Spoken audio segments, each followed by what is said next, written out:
Painted application ધોરણ 6 થી 12ના વિદ્યાર્થીઓ માટે અપડેટ થઈ ચૂકી છે. આ એપ્લિકેશનમાં શું છે? બધા જ વિષયના વિડીયોઝ છે. ગુજરાતની બેસ્ટ ફેકલ્ટી દ્વારા લાઈવ લેક્ચર્સ છે. આઈએમપી પ્રશ્ન છે, ટેસ્ટ સિરીઝ છે અને ગુજરાતના તમામ વિદ્યાર્થીઓ સાથે તમે તમારી કમ્પેરિઝન કરી શકો છો. ગેમિફિકેશન છે અને બીજું ઘણું બધું. તો તમે એપ્લિકેશન ડાઉનલોડ ન કરી હોય તો ડિસ્ક્રિપ્શનમાં લિંક આપી છે. હમણાં જ પ્લે સ્ટોર ઉપર જાઓ અને એપ્લિકેશન ડાઉનલોડ કરો. ઘરે બેઠીને સરસ મજાનું ગુજરાતની જોરદાર ફેકલ્ટી સાથે ભણો, સારા માર્ક્સે પાસ થાઓ. પ્રશ્ન નંબર 2 ની અંદર પ્રશ્ન નંબર 1 ની જેમ જ કરવાનું છે, પણ વચ્ચે માઇનસ છે એટલે આપણે શું કરશું? સાઈડમાં કરશું. કેમ કરશું? સાઈડમાં. હવે આ તો પાપા પગલી કરતા હતા. આવું તમને 8 9 માં કે 10 માં કેવું નહીં પૂછાય, બધામાં આવું જ પૂછાશે. બરાબર? હવે અહીંયા ધ્યાન રાખજો. અહીંયાથી મોસ્ટ આઈએમપી દાખલા શરૂ. પ્રશ્ન નંબર 2 જરાક ધ્યાન રાખજો, મને બહુ આવડે નહીં. પહેલો દાખલો શું કીધું? દાખલામાં રકમ વાંચો. 7x - 42. તો ભાઈ પ્લસ હોય કે માઇનસ હોય, અહીંયા બે ટીમ પડે. એક નિશાનીની ડાબી બાજુ, એક નિશાનીની, જો તો અહીંયા નિશાનીની ડાબી બાજુ કોણ છે? 7x. નિશાનીની જમણી બાજુ 42. તો હવે ધ્યાન રાખો, એટલે પેલા આના ભાગ પાડવાના 7x ના. 7x એટલે 7 ગુણ્યા x. આનું કાઉન્સ કરી નાખો. માઇનસ બીજી ટીમ કઈ છે ભાઈ? 42. 42 ના ભાગ કેમ પડે? 7 6 42. કોઈને કઈ ડાઉટ? હવે આ બંને ટીમમાં કોણ કોમન છે ભાઈ? 7 7. હવે વધ્યું એક કાઉન્સ કરી નાખો. કોણ વધ્યું? અહીંયા x. વચ્ચે નિશાની કઈ છે? અહીંયા કોણ વધ્યું? 6. દાખલો પૂરો થઈ ગયો. આવી રીતના કરવાનું છે. પેલા 7x ના ભાગ પાડ્યા એટલે 7 ગુણ્યા x માઇનસ એમનો. 42 ના ભાગ પડ્યા એટલે 7 6 42. બેમાં હરખે હરખે હતું, એકવાર લખી નાખ્યું. વધ્યું કોણ? તો કે 7 વધ્યું, માઇનસ વધ્યું ને અહીંયા કોણ વધ્યું? 6. એટલે x - 6. ડન છે? કોઈને કઈ ડાઉટ? ખાવ મારા હમ? તરત ખાઈ લીધા. વાહ ભાઈ બનવા, જો મને યાદ રહે તારી વાત. મારા બાપાને જ કહી દઉં. હાલો નંબર 2 શું કીધું ભાઈ દાખલાની અંદર? 6p - 12q. બોલો પેલી ટીમના ભાગ કેમ પર છે? 6 ગુણ્યા p માઇનસ. કાઉન્સ કરવું હોય તો કરવાનું, ન કરવું હોય તો હાલે, પણ અહીંયા છેલ્લે જવાબમાં તો કરવું જ પડે. બરાબર ને? આપણે કરી જ નાખીએ. માઇનસ 12 તો કેમ લખાય? 12 ને 6 6 દુ 12 ગુણ્યા q. આવી રીતના લખાય ને, 6 ગુણ્યા 2 ગુણ્યા. હવે આ બંનેમાં સરખું શું છે જરાક જુઓ. છગડો નીકળો સામાન્ય. હવે કાઉન્સ કરીએ. પેલા કાઉન્સમાં હું વધ્યું? p. વચ્ચે નિશાની કઈ છે? બીજા કાઉન્સમાં વધ્યું 2q. ભેગું લખવાનું, 2 ગુણ્યા q નહીં લખવાનું. હું લખવાનું 2q. દાખલો થઈ ગયો પૂરો. બોલો કાંઈ અઘરું આમાં? બધાને આવડે? હાવ હેલું છે. એની પછી ભાઈ ધ્યાન રાખો ભાઈ, દાખલા નંબર 3 તમારે જ કરાવવાનું છે. 7a² + 14a. હવે આ બે દાખલા જે છે એ આપણે બીજા સ્ટેપ વાળા કરીએ. આ વચ્ચેનું સ્ટેપ મૂકીશું. 5મા દાખલાથી વચ્ચેનું સ્ટેપ નહીં મૂકીએ. કેમ? કારણ કે તમારા આગળ જેટલા દાખલા આવશે એમાં વચ્ચેનું સ્ટેપ કંઈ મૂકવાનું નથી. આ તો તમને સમજાવવા હાટું મૂકું છું. તમારે ડાયરેક્ટ સામાન્ય કાઢવાનું છે. ડાયરેક્ટ શું કરવાનું છે? એમાં બુદ્ધિ વાપરવાની. ડન છે? એ હું શીખવાડી દઈશ, ચિંતા નહીં કરતા. પણ હજી બે દાખલા આપણે 3 સ્ટેપ વાળા કરીએ, પછી વચ્ચેનો સ્ટેપ નીકળી જશે. હાલો હજી એક આપણે 2 દાખલા કરીને કે જેમ કરતા થાય એમ.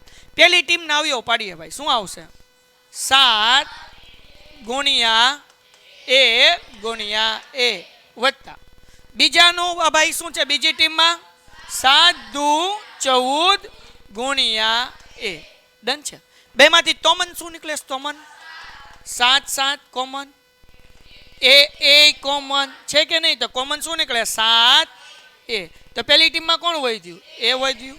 વત્તા બીજી ટીમમાં તો 7a કાઉન્સમાં a વત્તા 2. કોઈને કઈ ડાઉટ? હવે હું છે દાખલા નંબર 4 માં -16z. તો પહેલી ટીમમાં 16 ના ભાગ કેમ પડે? માઇનસ એમને. 16 ના ભાગ ચોકે ચોકે ગુણ્યા વચ્ચે નિશાની કઈ? બીજી ટીમમાં 20. તો 4 ના ઘડિયામાં 20 ક્યારે આવે? 4 પંચા 20. x નો ઘન એટલે કેટલી વાર લખવાનું? એક વાર, બે વાર, 93 ડન છે. હવે બેમાં હરખે હરખું 4 અને 4 તો 4 ખાલી કોમન કાઢીએ. હવે આ માઇનસ નિશાની તો રહી ને, ઉભા રહ્યો, આ 4 ની બદલે આ 4 કોમન કાઢ્યું, સમજો તો વૈધું હું 4z પણ કેવા -4z વત્તા અહીંયા શું વધ્યું 5. x કેટલી વખત? એક વાર, બે વાર ને 3 વાર, એટલે x નો ઘાત. ડન થઈ ગયું. બેમાં કોમન શું નીકળ્યું? 4. પહેલા હું વધ્યું -4z, બીજા કૌંસમાં હું વધ્યું 5x નો ઘન. હવે કરીએ છીએ, હવે મને ડાયરેક્ટ કરાવું, હાલો પહેલા ડાયરેક્ટ કરાવું પછી વચ્ચેનું પદ મૂકશું, જોઈએ તમને સમજાઈશ કે નહીં. આપણી આગળ રકમ છે 20l નો વર્ગ m વત્તા 30al m. હવે તમે જુઓ, ડાયરેક્ટ સામાન્ય કાઢીએ, ડાયરેક્ટ કરીએ છીએ, બરાબર ને? હાલો 20 અને 30 કોના ઘડિયામાં આવે? તો 10 સામાન્ય નીકળી ગયું, એટલે હું 10 સામાન્ય કાઢી નાખું, બરાબર. પછી જો અહીંયા l છે 2 વખત, અહીંયા l કેટલી વખત છે? 1. તો જે ઓછું હોય ની બહાર કાઢવાનું, તો કયું ઓછું કહેવાય? એક વાર ઓછું કહેવાય ને, તો એક l બહાર કાઢ્યો. અહીંયા m છે, અહીંયા m છે, એટલે m કાઢી લીધું બહાર. હાલો હવે 10 ના ઘડિયામાં 20 ક્યારે આવે? 10 દુ 20. l કેટલી વખત હતો? બહાર કેટલી વખત નીકળ્યો? તો વૈધો કેટલી વાર? m કેટલી વખત હતો? એક જ વાર હતો, એની કઈ વર્ગ, એટલે બારે એક વાર નીકળ્યો, એટલે હવે એમ આવે નહીં. વત્તા 10 ના ઘડિયામાં 30 ક્યારે આવે? 10 તેરી ઓકે, એ વધ્યો, એ કઈ બહાર નીકળ્યો નથી. l શું થઈ ગયું? m શું થઈ ગયું? દાખલો પૂરો. તમારે 10મા ધોરણમાં ડાયરેક્ટ ગોતવાના છે, બરાબર. આ જુઓ, હવે સમજો, આ તમારે આગળના સ્વાધ્યાયમાં તે 11.2 માં એમાં બધા ડાયરેક્ટ જ કરવાનું છે. પણ અત્યારે હજી હું તમને છે ને થોડુંક ટપ્પો નહીં પડે, નવું છે, એટલે આપણે સામાન્ય કાઢી વાળું જ કરીએ. હાલો આ દાખલો કરીએ છીએ, ફરીથી કોમન કાઢીએ, જરાક ધ્યાન રાખો. 2 ટીમ, આ પહેલી ટીમ આપણી 20l નો વર્ગ m. 20 એટલે શું આવે? 10 દુ l કેટલી વખત લખવાના?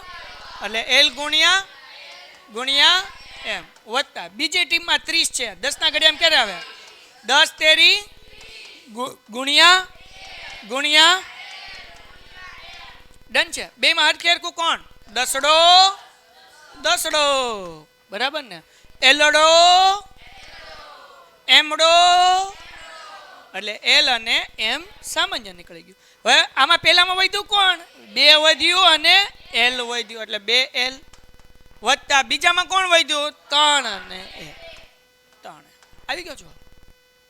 ખબર પડી ગયો? ખબર પડી ગઈ એમ ક્યાં આવ્યો ગયો એમ સમજાણું. પણ તમારે આગળ આ સ્ટેપ કરવા નથી, ડાયરેક્ટ કયું સ્ટેપ કરવાનું છે? આવડું. પણ એ ધીમે ધીમે આવડી જશે, પ્રેક્ટિસ કરશો એટલે કઈ ચિંતાનો વિષય નથી. હવે Painted Painless Learning.